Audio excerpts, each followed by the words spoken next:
What is up, guys? Billy Mac here for another adventure. We are here at the Francis Carter Preserve here in Charleston, Rhode Island. If you're from the area, you probably know it as Wood River Junction area. But this area is what the website says is the second largest conservatory here in Rhode Island, which I think is pretty cool. It's got over 1,100 acres of land, woods, river, ponds, you name it. We can explore that all at different videos, different times. But today, we are here exploring what used to be a nuclear cleaning facility that used to be housed way up there in the woods somewhere. We're going to go find it. We're going to go explore it. There was an accident that killed one person, and we want to go find it. Now, for YouTube's algorithm and safety concerns, I just want to let you guys know this accident happened back in July 24th, 1964, many, many years ago.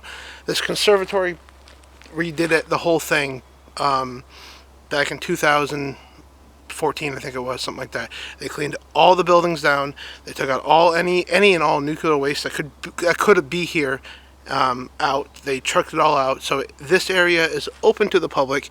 This area is safe for anybody who want to come in here. You can bring your dog. During bow hunting season, you can hunt here. So if you're here during bow hunting season, wear some orange, be safe. But the nuclear side of it is gone. We're not here to try to find nuclear waste and get radiation and all that other stuff. No, we're just here to see what used to be a nuclear cleaning facility, explore it, and know a little bit about it. But before we get into these woods and before we go find it, let's learn a little history of it. No nuclear material was spread beyond the plant's confines. Contrary to earlier reports, there was no atomic explosion. The incident consisted of the fissioning of a solution which produced a flash boiling. On the afternoon of Friday the 24th of July 1964, Robert Peabody set out on his 5-minute commute to work. Little did he know this would be for the last time. The United Nuclear Corporation plant at Wood River Junction commenced operations in March 1964 and was designed for uranium-235 recovery from spent fuel rods and other waste products. On the 24th, as Peabody clocked in, he was briefed on the evening's tasks. This would involve washing the uranium with the trichlorophane. On the evening, only 5 members of staff were working in the building, 3 technicians, 1 supervisor and 1 security guard. Robert Peabody at 6 p.m. picked up a bottle to be washed and took it up to the 3rd floor, where the mixing bowl was installed. However, little did Robert know that he had picked up a bottle containing the high uranium concentration from the plant cleaning, rather than the trichlorophane mixture. The bottle had an estimated 200 grams of U-235 per litre inside. Upon pouring 10 litres of mixture into the mixing tank, the mass became prompt critical, knocking Peabody to the floor. A blue glow emanated from the tank. He had been exposed to an estimated 46,000 rads to his pelvis and 14,000 rads to his head, a lethal dose. During the excursion, some of the solution had left the tank, setting off radiation alarms. As the mixer remained on, it splashed excess mixture onto the floor, around 20%, reducing the contents to below criticality. The vortex in the fluid created by the mixer had kept the solution subcritical. Robert left the room to go to the emergency evacuation building 450 feet southeast of the plant. Upon leaving the main building, Peabody took off all of his contaminated clothing and ran to the evacuation building naked. An ambulance was called as Robert was starting to show signs of radiation sickness in the form of cramps and nausea. A measurement at 15 feet away from Peabody's clothes showed 100 millirems an hour. He was admitted to Rhode Island Hospital at 7:25 p.m. Police and company officials were dispatched to the plant. Around 2 hours after the initial criticality, Shift Supervisor Smith and Plant Superintendent Holthouse re-entered the building. Upon reaching the 3rd floor, it was decided that the radiation was safe enough for a brief venture into the mixing room. The amount of uranium inside the mixing bowl with the stirrer still working was staying subcritical. However, Holthouse switched the machine off. Once the contents settled, a second less powerful excursion began as the uranium went critical once again. However, the radiation alarm didn't react, as it hadn't been reset after the first criticality event. Holthouse made it out of the room quickly enough before the second excursion took place. After around a couple of seconds, the mass once again became subcritical as the liquid in the mixer boiled. Quickly, Smith and Holthouse drained the contents into a number of criticality safe jars to prevent another excursion. Examination of Holthouse's film badge received around 60 to 100 rads. a high but not immediately life-threatening dose. However, Smith was not wearing a film badge because he had handed his regulation badge over to the health physicist and was subsequently wearing a foil-only visitor badge. Everyone on site was sent for evaluation, and all but one would subsequently be released and monitored via urine and blood samples for an extended period. Smith and Holthouse were considered at a higher risk due to their exposure to the second excursion and were subjected to extra medical tests consisting of sperm counts, slit lens eye examinations, blood and urine evaluation, and hair activation studies. In total, 7 were exposed, including Holthouse, Smith, Peabody, the health physicist, and the remaining staff on site during the evening.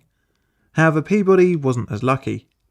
At the time, there was no treatment for the amount of exposure Peabody had received, and doctors could only treat the symptoms to make him as comfortable as possible. He was placed in a makeshift isolation ward. A slight improvement in his condition on Saturday was quickly overwhelmed by signs of his body shutting down at a cellular level. His right arm began to swell up, necessitating his wedding ring to be cut off. His family were told whilst visiting to only stay at the foot of his bed to reduce the risk of their exposure. On Sunday morning, Peabody's body had almost completely shut down, and by the afternoon had slipped into a coma and passed away in the night, some 49 hours after the criticality incident. The decontamination efforts involved nitric acid wash, water wash, and removal of tiles and paint. The waste from this was taken to a safe storage area before being disposed of. Non-removable assets such as the walls and floors were scrubbed and painted over. No decontamination of the wider area was undertaken, apart from some vehicles present at the time of the incident. United Nuclear would end up renaming itself to UNC, and would gradually split up its different processing plants, shutting down a number in the process. Wood River itself would be shut down in 1980. The site is now part of a nature reserve after purchase from General Electric, who had bought UNC by the nature reserve in 2001. Final clean-up efforts of the site were completed in 2014.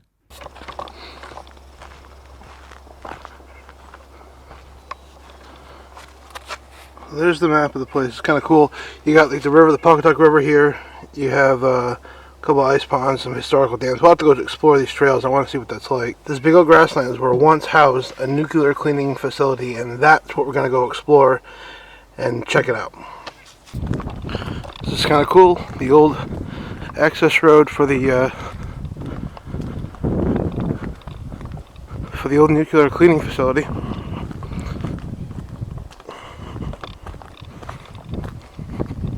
I don't know if you can see it up there, that giant field up there, that's where the factory once was.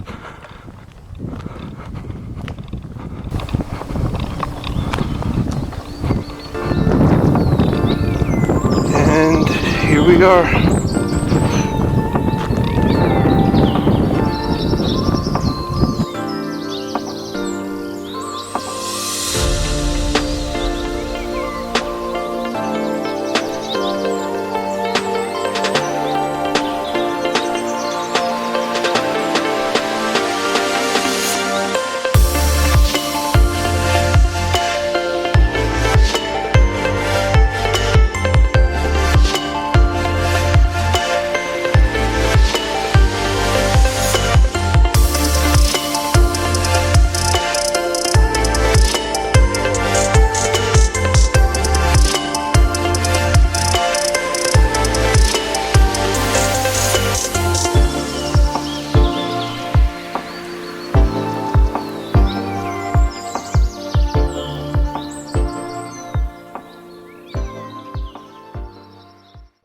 According to satellite, I'll show you the satellite picture. Basically, it goes from this corner over. There's a huge square. Oh, I fell in a hole. There's a square here, but I could be. It could be an older satellite picture, so. And maybe years of growth has no longer made it a square. I don't know.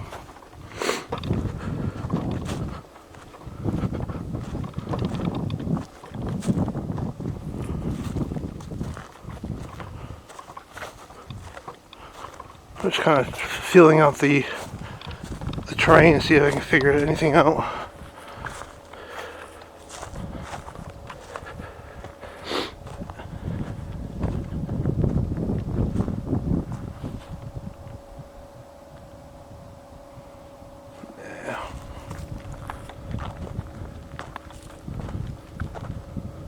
can't really see anything. I'll show you guys the satellite picture of what I was talking about. Like I said, I thought I could locate it.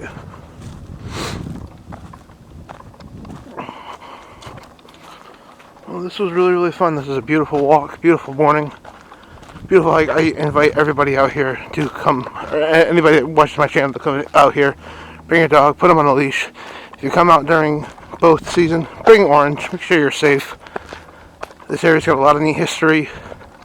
It's very, very safe. It's absolutely gorgeous, actually. So bring your friends, bring your family, and just know in the back of your mind when you're walking this area, the history that happened here on July 24th, 1964. Thank you guys for joining me on this adventure. Catch you guys in the next one. See ya.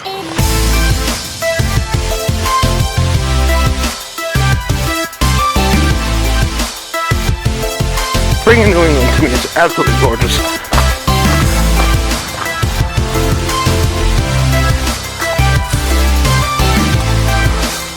Looks like they have to do some river maintenance down there. I don't know if you can see it, but there's like trees and stuff like that all over the river.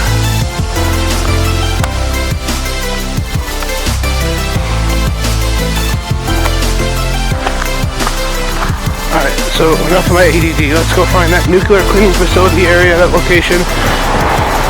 Let's go find that nuclear cleaning facility. Let's learn a little something. My bad, ADD. Forgive me.